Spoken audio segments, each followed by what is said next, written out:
Naranasan mo na po ba na pagbantaan? Di ba nakakatakot? Parang ayaw mo nang umalis sa kanilalagyan mo, na ang gusto mo na lang gawin ay magtago. Sa talataan po mula sa Biblia na ibabahagi ko sa inyo ngayon, mula po sa Isaiah 66 verse 4, sabi po dito, dahil dito, ipararanas ko sa kanila ang kapahamakang kinakatakutan nila. Sapagkat na ako'y tumawag, walang tumugon kahit na isa. Nang ako'y magsalita, walang gustong makinig. Ginusto pa nila ang sumuway sa akin at gumawa ng masama. Ano pong sabi ng Diyos? Ipararanas niya ang kapahamakang kinakatakutan nila. Nagbabanta po ang Diyos. Bakit? Nagagalit po siya. Anong kanya ikinagalit? Una, tumawag daw po siya, walang tumugon. Nakakagalit nga naman po yun. Respeto kasi at pagpapakita ng paggalang na kapag tayo ay tinatawag, tayo ay sumasagot. Sabi ni Lord, ni isa walang tumugon.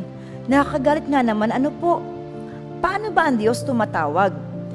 Kapag ang kanyang mga salita po ay ipinapangaral, tumatawag po ang Diyos ng mga makikinig upang siya ay makilala at maunawaan ang kanyang mga salita.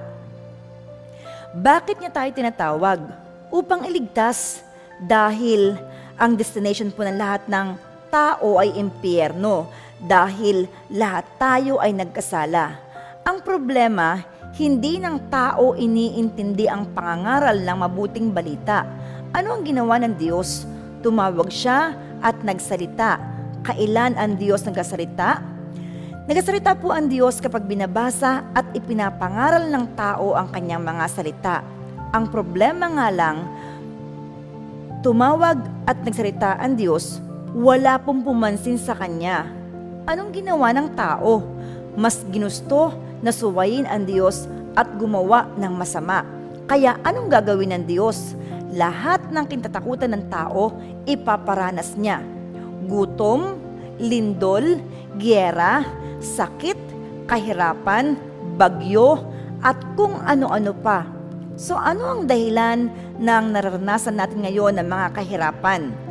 Ang hindi natin pagpansin at hindi natin pakikinig sa Panginoon. Kapatid, may oras pa, may panahon pa. Tugunin natin ang pagtawag ng Diyos. Pakinggan natin ang kanyang mga salita. Baka sakaling magbago ang pasya ng Diyos at kahabagan tayo.